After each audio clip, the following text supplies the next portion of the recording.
comrades who are in the media. You know, some of them are now our usual partnership. It's not to call them comrades. This is a special press conference that is coming on the backdrop of a lot of issues. And like we always reiterate, the whole purpose of this weekly brief is to ensure that we demystify one or two myths that surrounds yourselves and your environment, at the same time providing clear and adequate answers on other questions that you might be having. And to this end, I will not waste much of the time except to say we are joined by Comrade Matema Danda, the political commissar of the party. You know, last time those who were here, I told you, it's not the usual feature at the headquarters, as it were, because most of his work is in the cells, in the branches, in the villages, in the length and breadth of the country, and that is why it's not the usual feature at the headquarters. You might also be aware that through his efforts and those of others, we have already started working for 2023, which victory, of course, is imminent. We don't need to bother ourselves about that. I must say, the acting spokesperson, Comrade Chinamasa, is with us. So he'll give you a statement on key issues, fundamental national issues, so that when you leave here, you'll be clear in terms of where your ruling party, of course, one at a time, isn't it? Where are we going as a nation, as a ruling party, and as a people? And what is our position on the pertinent issues that are coming, some external, some internal? We will provide with you those answers. Except to say, this press conference is also coming, Comrade Matema Danda, on the heels of the arrival of Comrade Matutu. Not Louis this time, of course, but Comrade Tongai Matutu. Those of you who are aware, you know that is the founding member of the MDC. Which one we are not pretty sure, except that we are aware is coming from the alliance, but which MDC was founded? You know, now that the MDC exists variously in different formations, we can't speculate with precision. But just to tell you that we are buoyed, having Comrade Tongai Matutu as a founding member of the opposition and a prominent lawyer, and most importantly, in his own right, a former deputy minister of youth affairs during the time of the inclusive government, for those of you that still have their memory intact. And you might also need to be aware that as a former national executive member of the opposition, he is with us. And that tells you that, it's not too late to join the Revolutionary Party commitment. I will not waste much of the time. And just to say, more are also on their way coming.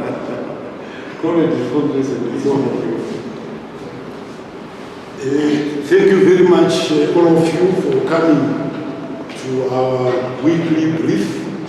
And I must apologize, of course, for starting late. We will endeavor in future to be punctual. If we say the press conference is at 11:30, we want to have it started on the dot. So my apologies. I want to thank, welcome my colleague, the National PC, Ndiyethetho Msangano wetu, to this press brief. Let me start on the elections that have taken place in the United Republic of Tanzania. ZANU-PF Revolutionary Party wishes to congratulate President John Pombe Magufuli and our sister Revolutionary Party, Chama Pinduzi, for a thumping victory in the just ended presidential elections. ZANU-PF wishes President Magufuli a successful term of office in working and developing the United Republic of Tanzania and working for its people. We unequivocally call upon the US and its allies who have started threatening sanctions on Tanzania to stop their unbridled interference into the affairs of our sister republic. winning the trust of the people through such a decisive victory is not a crime. The Chama Cha Mapinduzi party must remain strong and vigilant in the face of these regime change antics which are beginning to hover over the United Republic. We implore our colleagues in the Chama Cha Mapinduzi party to take lessons and courage from us, ZANU-PF, and the people of Zimbabwe who have stood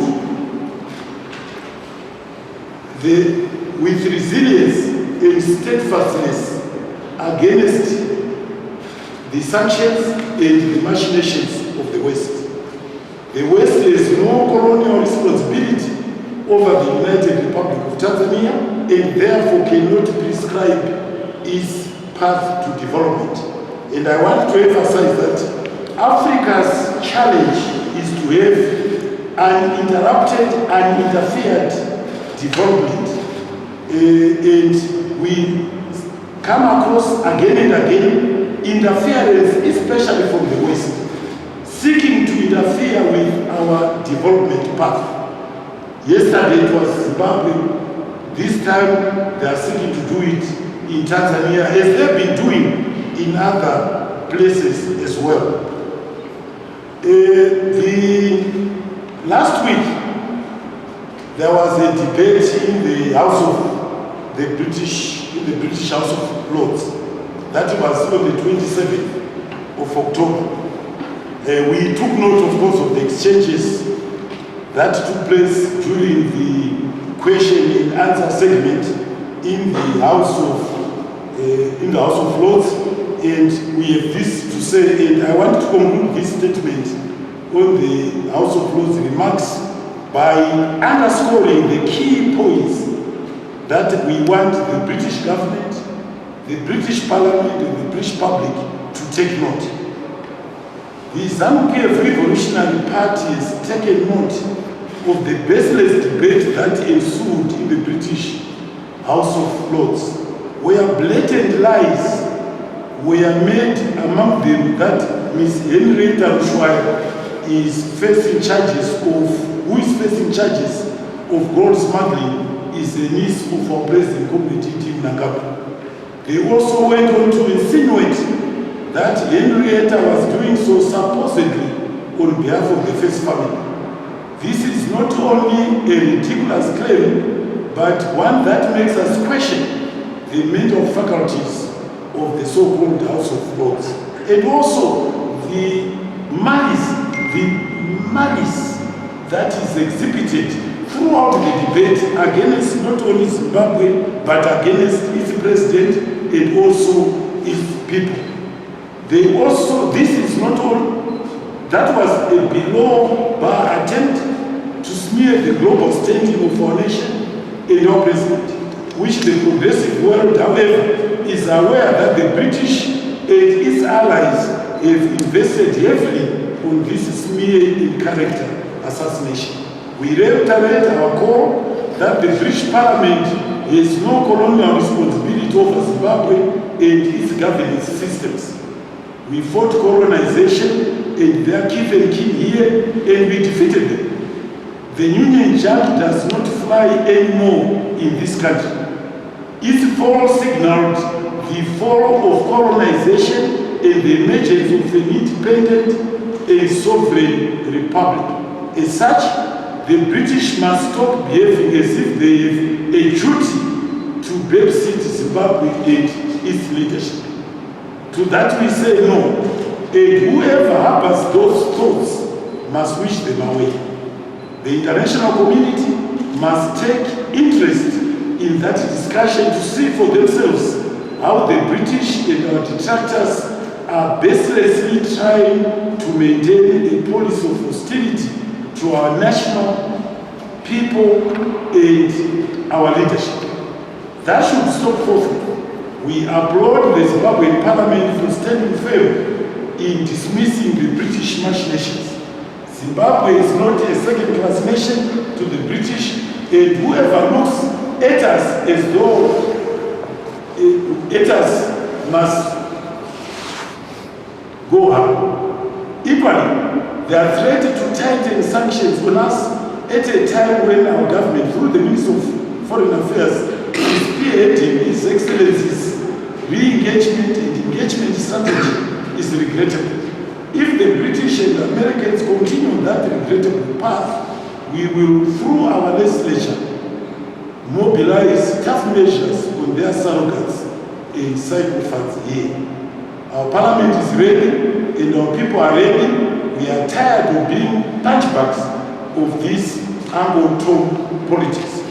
And before I conclude this statement, I just wanted to highlight key issues, and I want these messages to be communicated to the British government, British people, and the British Parliament. I want us to be very clear that whenever they are undertaking deliberations on foreign relations with Zimbabwe, they should refrain from lapsing into a colonial nostalgia, colonial mentality that Zimbabwe is still their colony. Zimbabwe ceased to be a colony of the British more than 40 years ago, following a protracted armed struggle. The 10 of the questions which were asked and the answers given by Her Majesty's Minister mistakenly take Zimbabwe as a colonial appendage of the United Kingdom. The UK needs to understand and accept that the sun is set on the British Empire, and current posturing that the empire is still in existence, whilst understandable, is clearly misplaced. The second point I wanted to highlight is that Zimbabwe, like the United Kingdom, is currently facing the challenges caused by the COVID-19 pandemic, perhaps them more than us. And these challenges have had a negative impact on our economic performance. Unlike the UK, our economic situation has been worsened and compounded by the sanctions legally imposed on us by the UK and its allies. And by the way, they were instigated at the request of the United Kingdom. The United Kingdom requested its allies, EU, and the Americans to impose sanctions on us, as well as the EU and the white Commonwealth countries, Australia and New Zealand and Canada and the United States. We also have had, impacting on our economic performance, 2 successive drought seasons that have left our agriculture underperforming. On top of that, we've had Cyclone Idai that has diverted national resources towards reconstruction in the Chimanimani and Chipinge areas. In short, we are saying Zimbabwe is not in crisis, but is facing challenges like every other country under COVID-19 conditions. The third point I wanted to say, and this is addressed to Lord St. John of Bledsoe, we say to him, to his lordship, emphatically, Henrietta Mishwai is not a niece of the president. Whoever told the lordship that she was a niece of President Mnangagwa lied to him in order to mislead him. But on the part of his lordship, we would have expected him to verify this fact with our High Commissioner in London. We have a High Commissioner in London. He could have verified this before opening his mouth in the August House of Lords. It is our expectation that their lordships will not rely on falsehoods which are being peddled through the social media. To Her Majesty's Minister Baroness Saki, please remember that sanctions that your country and your allies imposed on Zimbabwe in order to reverse the redistribution program have failed, but have caused untold suffering on the generality of the people of Zimbabwe. And the insinuation that you intend to intensify such sanctions is pure madness on the part of Her Majesty's government. ZANU-PF reiterates its demand that all illegal sanctions on Zimbabwe must be removed unconditionally. We also reiterate there was some mention about our economic and political reforms. I want to say this, those economic and political reforms that we are undertaking have nothing to do with the British Parliament or the British people. They have to do with our people. They are being undertaken by the ZANU-PF government to benefit Zimbabweans and should not be taken and are not being undertaken to please outsiders or as a conditionality for engagement or re-engagement being pursued by the ZANU-PF government. Lastly, on this point, I want to say ZANU-PF categorically denies allegations about human rights violations. These have been orchestrated by and designed to precipitate a crisis in Zimbabwe.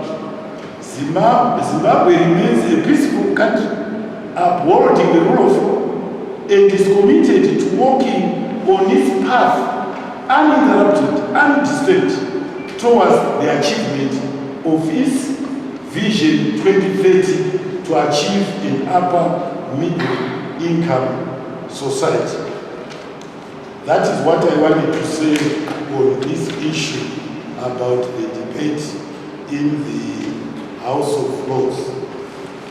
The last weekend,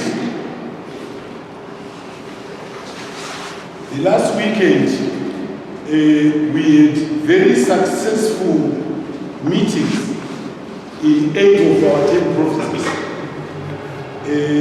where the list of successful and unsuccessful candidates was read out, and at each provincial PCC meeting, political members attended. And I want to thank all political members who were able to take time to travel to the various provincial destinations to perform their party duties. The process is going very smoothly, is underway, and they've been accused, of course, by those who feel that they should not have been disqualified, and these appeals are being attended to by the Commissariat and the Department of Security, and those affected will be advised in due course whether their appeals will have been successful or not. After this process is complete, the public will be advised the dates of the elections and also the modalities of conducting those elections. I must say that our electoral commissioners, we have an electoral commission here which is not ZEC. We have also our ZEC. Electoral commissioners have been assist with these matters, and they've had many deliberations with our Department of Commissariat, basically to advise them the modalities of how these elections are going to be conducted. I want to say something about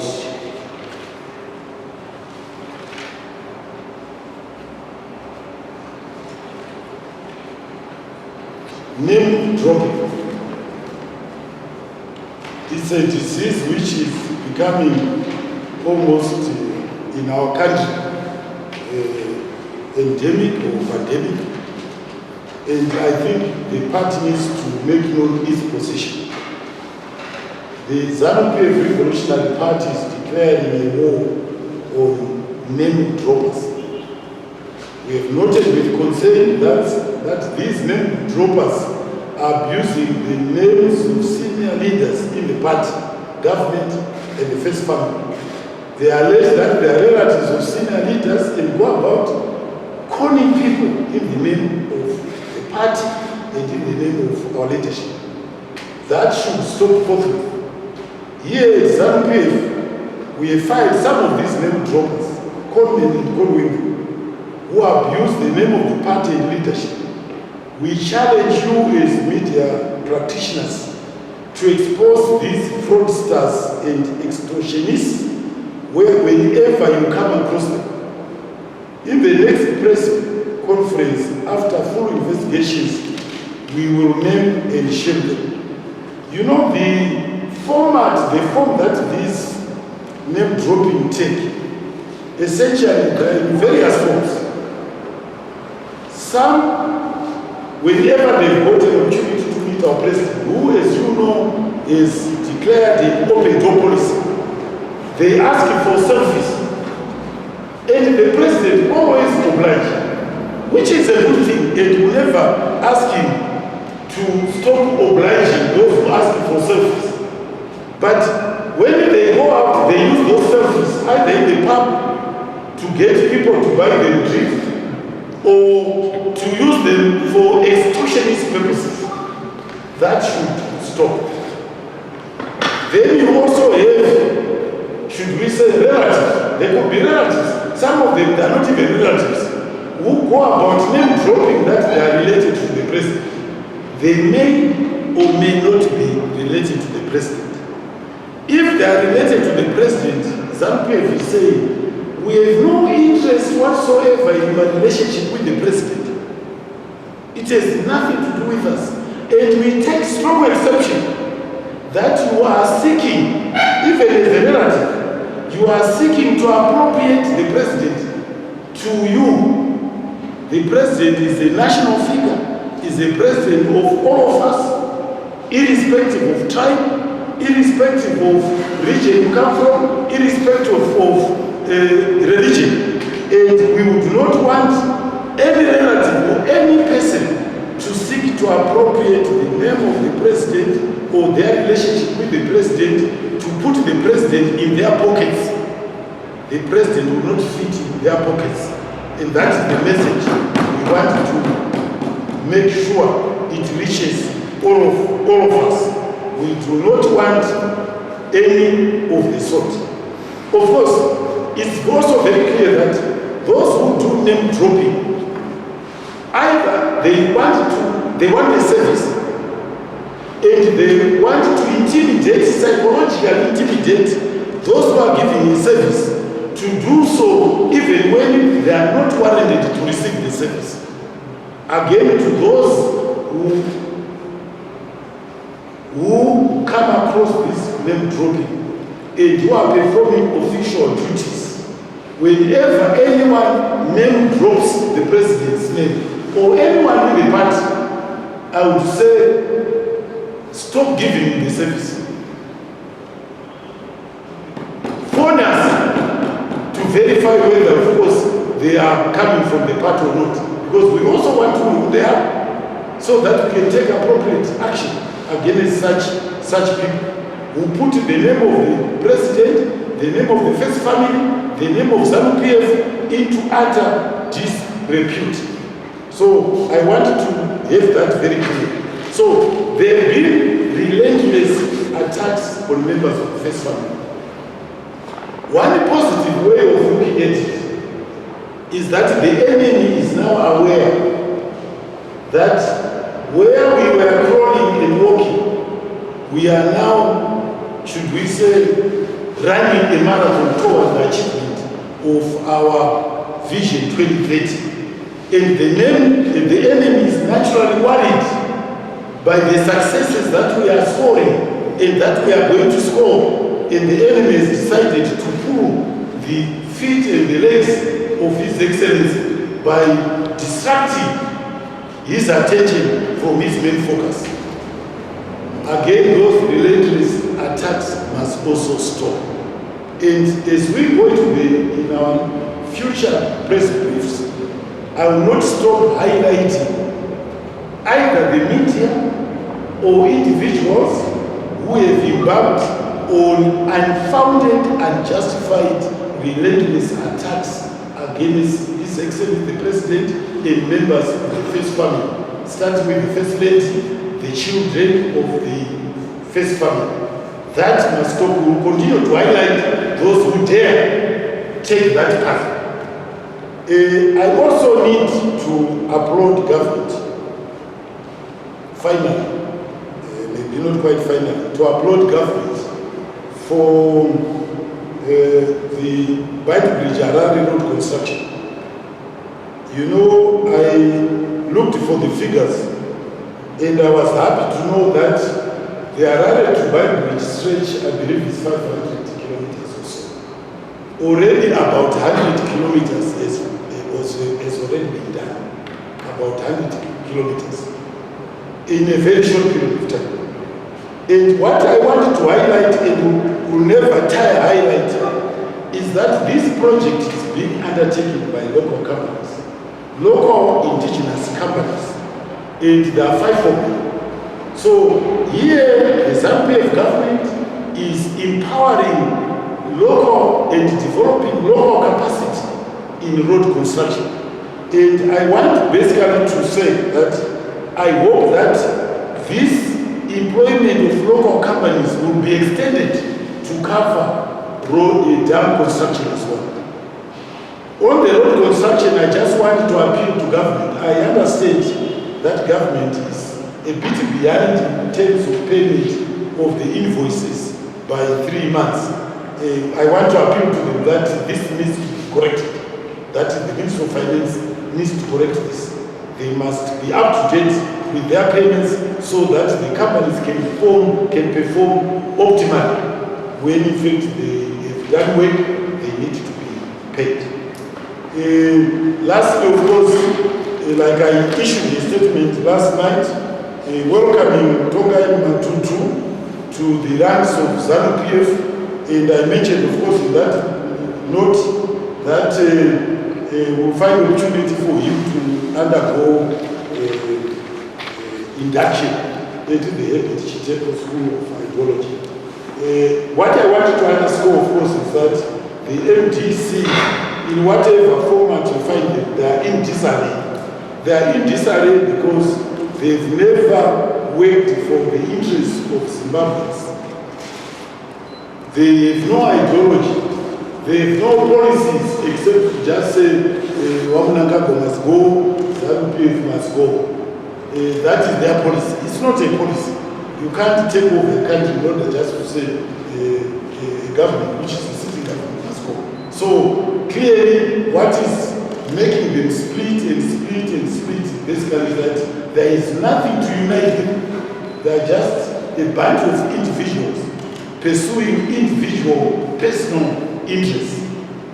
I also want to say all of this that any calls for inclusive government must be shot down with the content that those calls deserve. Parties must know that when they lose elections, they have no entitlement to be in government. They should know that. When they lose elections, they should not have, they have no entitlement to be included in government. Their role is they become an opposition.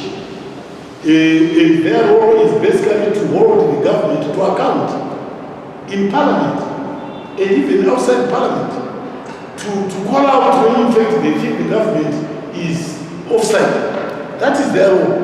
And so we have no interest in any inclusive government. We believe that we must remain ZANU-PF, which has 2/3 majority in parliament, and our president firmly in control, firmly in power to achieve our goals. We would not want any elements who will come to interfere with our development path, with our attainment of our objectives. Thank you very much, and I invite you to ask any questions.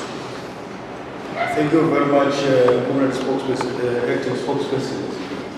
I must say that the National Political Commissar is here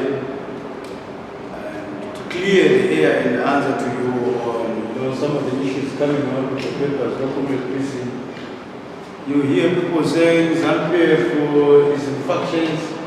You wonder whether these people do have the same eyes that we do have. Assuming they have, you know where factionalism is. You don't need to research about it. You know where splits are hidden. I don't know why they approach it that way. They have also written so much about the DCC elections that the corporate elected spokesperson is alluded to, which you are presiding in terms of the institutionalization. I think corporate spokesperson it is fair for the PC to clarify this. Yes, before we allow this guys to ask the question. So, corporate PC, you may have the button. Thank you, Director. I want to thank the spokesperson for right. But corporate acting spokesperson, just to add on to what you have said about the British, the problems that we have today in Zimbabwe are as a result of Britain authorizing colonization of Zimbabwe. It is the British Royal Charter that John Rawls used to colonize not only Zimbabwe, almost everything. Southern Rhodesia, Zimbabwe, Northern Rhodesia, Nyasaland, including South Africa.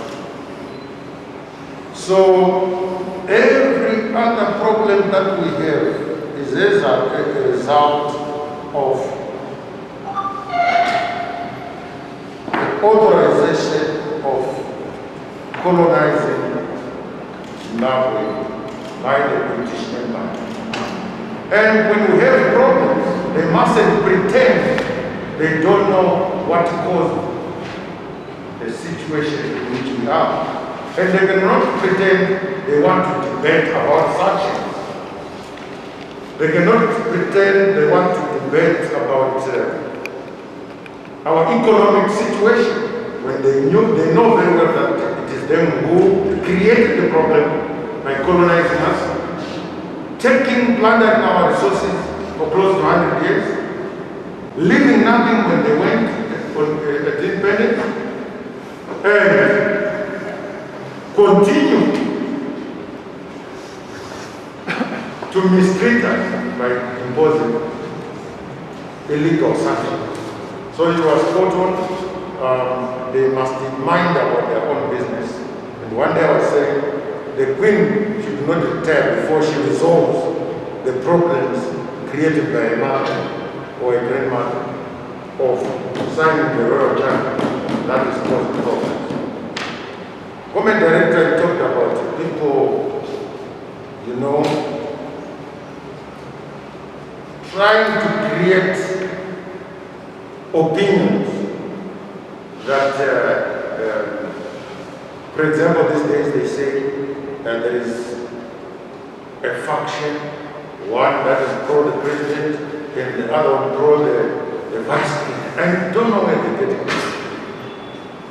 It is in fact the vice president at the Machiavellian South Conference who said the president was going to be held by the party to fulfill his constitutional term. And how does then he come back and say he has got a faction? For what? When he is the number one supporter of the president. So that is, if Jonathan was here, he would say that is wishful thinking, which unfortunately will never be realized. So there is no faction in Zambia. There is no misunderstanding or any sort of commotion in Zambia. There is nothing like that. We have never ourselves sat to discuss any such problems. And to the best of our knowledge, there is nothing like that exists. The DCCs, that is as a result of the resolution passed by our conference that DCCs should be reintroduced. And this is what we are doing. And I'm quite sure that the public is aware of the initial stages that were taken. And at the moment, last week, Politburo directed that the vetted or those that had succeeded and those that did not succeed, the list should be taken to provinces for the PCC to see, approve, and make recommendations. And this was done. Yesterday, we received reports from the provinces, being, like the director said, headed by the acting spokesman said, by our commissioners, the provincial chairperson, but also Politburo sent its members to go and give guidance. So the reports were in three forms: one by the provincial leadership, the commissioners, and the Politburo members. And in most cases, they tallied, they agreed on one thing. So, yes, there are bound to be some who succeed and some who do not succeed.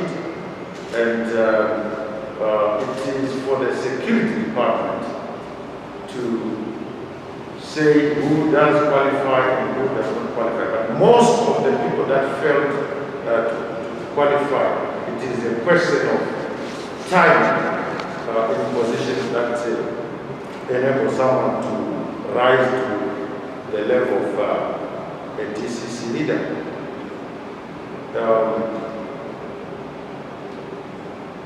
People are trying to create situations in the presidency, a lot of distortions, but 24/7 we can answer calls if the journalists want to inquire, want to get authoritative information, we can get it.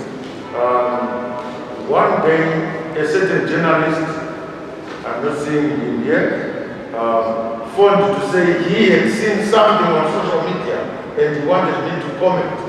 Surely, how do you expect me to comment on social media items? Can I finish them? So, I think this is the place where you can get correct information about what is going on. There are no problems about the DCCs, but obviously, when someone fails to make it through, they will have stories. But the position of the party is that there are no problems.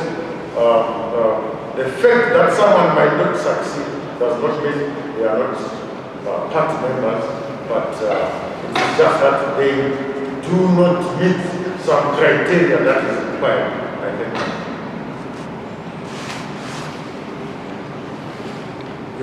Yes, I just wanted to add to what my colleague has said. And this is what I think you journalists should always write about. As you are aware, there are elections going on in the United States. And our information is that they are not peaceful. Violence is erupted.